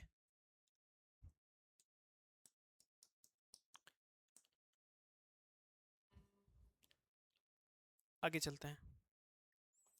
इन which year Bihar separated from Orissa, कौन से साल में बिहार सेपरेटेड हुआ था किससे? उड़ीसा से। तो कौन से साल में था? 1912 में। 1912 में बिहार सेपरेट हुआ था उड़ीसा में, तो ये बात आप ध्यान में रखेंगे। सॉरी, 1912 में तो, एक मिनट, 1912 में नहीं, 1936 में, 1936 में, ठीक है। इस बात को आप ध्यान में रखेंगे। उड़ीसा से पूछ रहा है, बिहार उड़ीसा से कब अलग हुआ था, तो 1936 में अलग हुआ था, ठीक है। 1 मिनट में पानी पी लेता हूँ तब तक।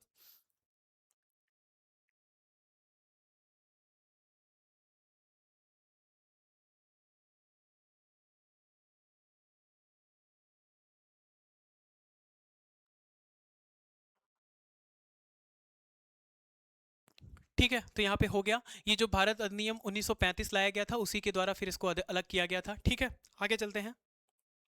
During quit India movement, Jayaprakash Narayan was kept in which jail?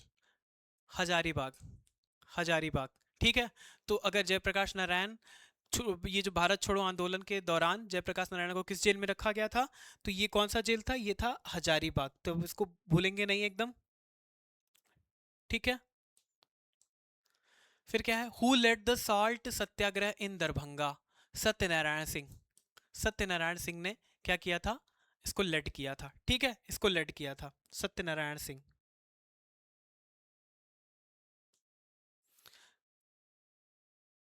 Kahalgaon thermal power plant is located in which district of Bihar? देखिए, कहलगांव की बात अगर की जाए तो ये किस में है, ये है भागलपुर में। कहाँ है, भागलपुर में। याद रखेंगे आप सभी, भागलपुर में है। चिन्मय शब्द का संधि विच्छेद क्या है? चिन्मय, चित्तमय, चित्तमय। पाप पुण्य में कौन सा समास है? द्वंद्व समास। The cost of apple is increased by 20% and then decreased by 20%. What is the net percentage decrease? अब आइए देखते हैं। जब बात करेंगे हम एप्पल के प्राइस की, तो 100 था पहले, 100 से क्या हुआ, इंक्रीज बाई 20, 120 हो गया, 120 हो गया, ठीक है, 120 हो गया। अब क्या है, देन डिक्रीज बाई 20%, मतलब अब इसका अगर 20% करेंगे तो कितना हो जाएगा, 120 माइनस 24 हो जाएगा, मतलब 96, 96। अब पूछ रहा है कि what is the net percentage decrease, तो कितना नेट परसेंट डिक्रीज हुआ, तो 100 से 96 हो गया, 100 से 96 हो गया, तो कितना हुआ, 4% का डिक्रीज हुआ है, ठीक है। By selling a car for 2788, कितना, एक कार है जिसको कितने में सेल किया गया, 2788, two sorry 278000, and dealer gain 25%, मतलब ये कितने का था, ये था 125%। If the profit is reduced by to 18% then the selling price will be, अगर उसमें से ये अगर 25% प्रॉफिट है तब ये है, अगर 18% होता तो मूल्य क्या होगा, ये बताना है। तो देखिए, आप सबसे पहली बात ये है कि 278000, इसको ऐसे ही लिख दें, इसको डिवाइड कर दें आप किससे, 125 से, और मल्टीप्लाई कर दें 118 से। ऐसे में क्या होगा, इसका जो पहले जो था जितना परसेंटेज वो कम हो जाएगा, और फिर ये वाला क्या होगा, उतना ऐड हो जाएगा। तो अब देखिए, यहाँ पे जान लेने वाली बात ये है कि 125 से जब हम मल्टीप्लाई करेंगे तो 125 टू 28 80, फिर 2, फिर 28, फिर 2, फिर 200, 4, ठीक है। तो ये इतने टाइम यहाँ पे कट जाएगा, ठीक है। फिर क्या हो जाएगा, 2224 इंटू 118, एक तरीके से देखा जाए तो यहाँ पे जो उसका बिना 100% उसका कितना होगा, 100% हो जाएगा 222400, ये उसका 100% है। अब 100% में ये 118 का मतलब है 100% प्लस 18%, तो इसमें फिर से 10% जोड़ दीजिए, इससे कैलकुलेशन कम हो जाए, 22422240, ये 10% जुड़ा, और फिर अब 8% जोड़ दीजिए, तो 8% जब जोड़ेंगे तो कितना हो जाएगा, यहाँ पे देख लेते हैं, 222400, और इसका 8% निकालना है आपको, ठीक है। तो ऐसे निकाल लीजिए, देखिए कितना आता है। यहाँ से ये 2 0 ये हटा दीजिए, जिससे कैलकुलेशन थोड़ी सी आसान हो जाए।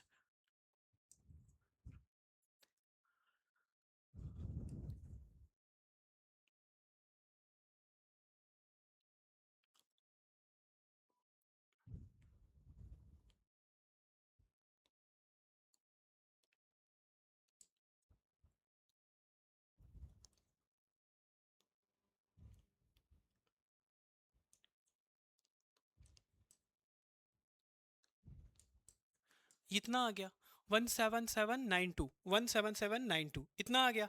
अब इसको उसी में ऐड कर देंगे। कहाँ ऐड कर देंगे? उसी में ऐड कर देंगे 17792। अब इन सारे को ऐड कर दें। जब ऐड कर देंगे तो देखिए कितना आता है, 2 3 8 7 15 1 16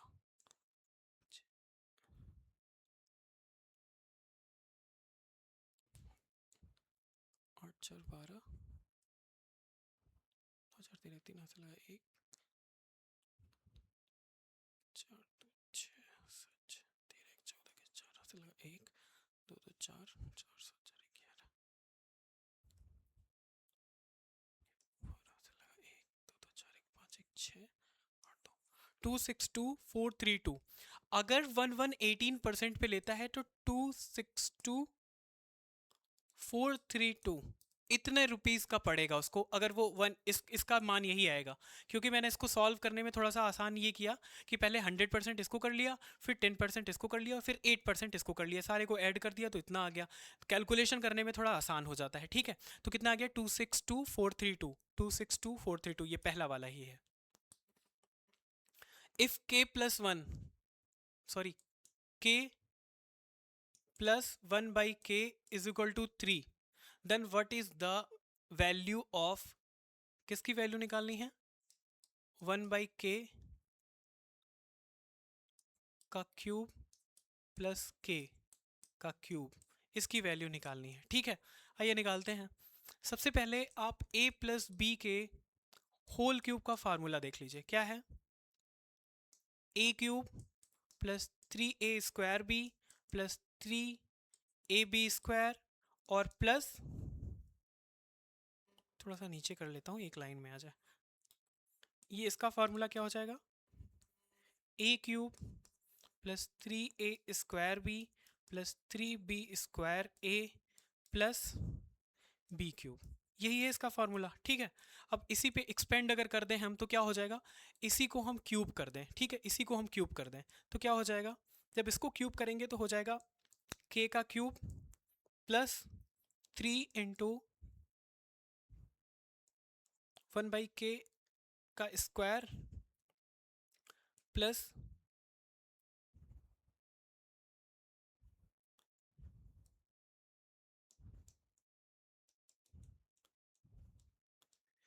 3a स्क्वायर करें तो k का स्क्वायर अपॉन में, फिर क्या है?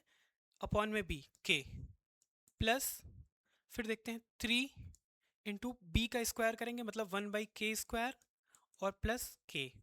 ठीक है, k, उसके बाद प्लस 1 बाई के का क्यूब। अब ये आ गया हमारा एक्सपेंशन हो गया इसका। ठीक है, ये पूरा एक्सपेंशन हो गया। अब यहीं पे हम वैल्यू रख लेंगे। किसकी किसकी वैल्यू रखेंगे? देखिए के क्यूब और 1 प्लस के क्यूब यहाँ पे है। ठीक है, इन दोनों को साथ में ले लें और यहाँ पे क्या क्या है? के स्क्वायर अपॉन के, तो ये के हो जाएगा और यहाँ पे क्या हो जाएगा? यहाँ पे हो जाएगा, यहाँ पे हो जाएगा के 1 बाई के स्क्वायर। ठीक है, 1 बाई के स्क्वायर। टोटल यहाँ पे क्या आ जाएगा? 3 इंटू के प्लस 1 बाई के, ये इतने की वैल्यू आ गई और के क्यूब और वो एक साथ हो गया मतलब के क्यूब प्लस 1 बाई के क्यूब। अब टोटल वैल्यू यहाँ पे क्या हो गई? 9, क्या ये कितना था? ये 3 था। इसका जब वो करेंगे तो ये 27 हो जाएगा। जब ये 27 हो जाएगा, ये 27 हो जाएगा तो इसमें से इसको माइनस करेंगे तो यहाँ पे इसकी वैल्यू 3 है और यहाँ पे 3 है। जब इससे माइनस करेंगे तो हो जाएगा 27 माइनस 9 इज इक्वल टू 18। इसका आंसर आ जाएगा 18, 18। ठीक है, a person travel from P to Q at the speed of 50 kilometre. ठीक है, A 50 किलोमीटर मान लीजिए, and return by increasing his speed of 60%, मतलब कि 50 का 60% मतलब 30, मतलब 30%, 30 और जुड़ जाएगा तो 80। A is equal to 50 and B is equal to 80। ठीक है, km पर आर। ठीक है, km पर आर, km पर आर। उसके बाद क्या है? What is the average speed? Average speed का फार्मूला दो के लिए क्या होता है? 2ab अपॉन में a प्लस बी, यही होता है फार्मूला। अब निकाल लेते हैं, 2 इंटू 50 इंटू 80 अपॉन में 50 प्लस 80। ठीक है, अब इसको सॉल्व कर लेते हैं। 2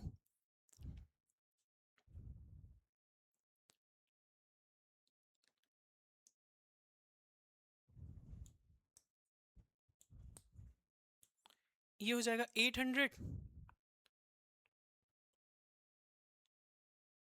400 ये हो गया, और 800 अपॉन में यहाँ पे क्या हो जाएगा? 130, 130। तो इसके बराबर क्या हो जाएगा? 6, यही हो जाएगा आंसर, क्योंकि 6 से खाली ये एक आ रहा है। ठीक है, तो ये क्या हो जाएगा? 61.53। ठीक है, यही हो जाएगा। Find the value of given expression. अब देखते हैं एक्सप्रेशन क्या दिया हुआ है यहाँ पे, जल्दी जल्दी देख लेते हैं एक्सप्रेशन क्या दिया हुआ है। 76 minus 90 divided by 5 into in bracket 24 minus 36 divided by 3 और डिवाइडेड बाई 3। अब आइए इसको सॉल्व करते हैं। सबसे पहले हम ब्रैकेट में जाते हैं, तो क्या हो जाएगा? 76 in bracket 90 divided by 5 into, अब ब्रैकेट में जाते हैं तो पहले डिवाइड करेंगे ब्रैकेट में भी, तो ये 12 हो जाएगा, 12 में से 12 गया 12 हो गया, डिवाइडेड बाई 3। अब क्या हो जाएगा? 76 माइनस, अब ब्रैकेट में जाएंगे, ब्रैकेट में क्या है? 90 से जब इसको डिवाइड करेंगे तो ये हो जाएगा 18, 18 इंटू, अब 12 को 3 से जब डिवाइड करेंगे तो क्या हो जाएगा? 4। तो क्या हो जाएगा? 76 माइनस 72 इज इक्वल टू 4, यही आंसर हो जाएगा हमारा 4। The United state recently withdraw from which of the following, which of the following international forum. तो हाल ही में संयुक्त राज्य अमेरिका ने निम्नलिखित में से किस अंतर्राष्ट्रीय मंच से मतलब बाहर होने का फैसला लिया है? तो किससे बाहर होने का फैसला लिया है, आइए देख लेते हैं। संयुक्त राष्ट्र मानवाधिकार परिषद मतलब UNHRC से, डब्ल्यू हेल्थ ऑर्गेनाइजेशन से मतलब WHO से, वर्ल्ड हेल्थ ऑर्गेनाइजेशन से, ट्रांस पैसिफिक पार्टनरशिप से भी। All of the above will be correct here, तो ऑल ऑफ द एबव, ठीक है, ऑल ऑफ द एबव, इसको आप ध्यान में रखेंगे। फिर क्या है? At the 17th BRICS summit held in Rio de Janeiro which of country was officially introduce as a new member of BRICS. इसको अच्छे से मैंने बताया है, जाके आप देख सकते हैं, वीडियोस में पढ़ा है। सऊदी अरब, अर्जेंटीना, इंडोनेशिया और नाइजीरिया। अर्जेंटीना ने मना कर दिया था, इंडोनेशिया है, अर्जेंटीना ने लास्ट में मना कर दिया था। इन 2024 which country overtook Japan to become the world largest creditor nation? Germany, Germany, Germany ने ही ये ले लिया है, ठीक है, क्रेडिएटेड नेशन का दर्जा। आगे चलते हैं। Who has been selected for the Sahitya Akademi युवा पुरस्कार इन द हिंदी लैंग्वेज? तो कौन है ये? पार्वती तिर्के, पार्वती तिर्के, ठीक है, पार्वती तिर्के को ही दिया गया है। आगे चलते हैं। Which state has become the first in India to implement Aadhaar-based face authentication for nation distribution under the public distribution system? किसने किया है? हिमाचल प्रदेश ने, हिमाचल प्रदेश ने शुरू किया है, ठीक है, PDS प्रणाली के अंतर्गत। आगे चलते हैं। India first butterfly sanctuary, the Aralam butterfly sanctuary is located in Kerala. कहाँ पे है ये? केरल में है, ठीक है। अगले क्वेश्चन पे चलते हैं। Anahat Singh recently ended India's 15-year medal drought at world junior squash championship by winning which medal? Bronze जीता था इन्होंने, कौन सा जीता था? ब्रॉन्ज। किसने जीता था? अनाहत सिंह, नाम याद रखें आप, नाम में कंफ्यूज नहीं होंगे, Anahat Singh. India's largest battery based solar power plant recently inaugurated in located in which state? Bihar में, बिहार में लोकेटेड है, ठीक है, कहाँ पे है? बिहार में। इन सबसे क्वेश्चन आ सकते हैं, इसलिए आप इसको ध्यान देंगे। Under the newly launched Chief Minister Women Employment Scheme of Bihar, how much initial financial assistance is provided to eligible women to start self employment ventures. तो कब किया गया है इसको, ये मतलब कितना है इसमें, तो इसमें जो ये शुरू की गई है पात्र, इसमें कितनी राशि प्रदान की जाएगी, 10,000। 10,000 कितनी, 10,000 की जाएगी महिलाओं के लिए, ठीक है। महिला मुख्यमंत्री महिला रोजगार योजना के तहत है ये, किसके, महिला रोजगार योजना के तहत है। When did CM Nitish Kumar launch the महिला रोजगार योजना, 7th of September 2025, ठीक है, 7th of September 2025। आगे चलें। Who was recently appointed the executive national president of BJP, a leader with the strong base in Bihar politics? नवीन, नितिन, नीतीश कुमार, तेजस्वी यादव, नितिन नवीन और सम्राट चौधरी। तो किसको किया गया है, नितिन नवीन को किया गया है। किसको किया गया है, नितिन नवीन को। Prime Minister Narendra Modi inaugurated the National Makhana Board in which district of Bihar as part of Union Budget 2025 initiative? किसको किया था, समस्तीपुर को, सॉरी समस्तीपुर को नहीं, सॉरी पूर्णिया को किया था। पूर्णिया को किया था क्योंकि वहां पे सबसे ज्यादा क्या होता है, ठीक है। फिर क्या है, which of the following statement is true, which of the following statement is true about Bihar population as per the 2011 census. कुछ दिन में ये बदल जाएगा एकदम। क्या है, Bihar was second most populous state in India, नहीं। Bihar population growth rate was lower than the national average, नहीं। Bihar had the highest population density among Indian state, बिल्कुल सही बात है। द स्टेट की बात हो रही है। The sex ratio in Bihar was above the national average, ये भी गलत है। सी वाला केवल सही है, सी वाला। Vijay Ghat is the memorial of which Indian leader, Vijay Ghat, अच्छा अच्छा ये छूट गया था। A centre of excellence for jaggery will be established in which of the following district of Bihar as per Bihar budget 2025। तो बिहार बजट के अनुसार बिहार के निम्नलिखित में से किस जिले में गुड़ के लिए एक उत्कृष्टता केंद्र स्थापित किया जाएगा, समस्तीपुर में, समस्तीपुर में। Vijay Ghat is the memorial of which Indian leader, Vijay Ghat किस भारतीय नेता का स्मारक है। तो देखिए विजय घाट के बारे में आपको पता होना चाहिए, लाल बहादुर शास्त्री से रिलेटेड है, लाल बहादुर शास्त्री से रिलेटेड है, ठीक है। आगे चलते हैं। Which multinational company was responsible for the Bhopal gas tragedy, तो यूनियन कार्बाइड, यूनियन कार्बाइड थी। मेथिल ऑक्साइड थी, मेथिल आइसोसाइनाइड थी, जिसकी वजह से ये मृत्यु ढेर सारी हुई थी। ईयर आप बता दीजिएगा, ठीक है। इस पे एक मूवी भी है रेलवे मैन करके, आप उसको देख सकते हैं। The hornbill festival is organise in which state, Nagaland. On which date is United Nation day celebrated, 24th of October. In which Indian state is Sriharikota's launch center of Indian satellite located? Andhra Pradesh. The Ramon Magsaysay Award is named after a former president of which country? Philippines. Philippines, ठीक है, Philippines। आप इसको ध्यान में रखेंगे।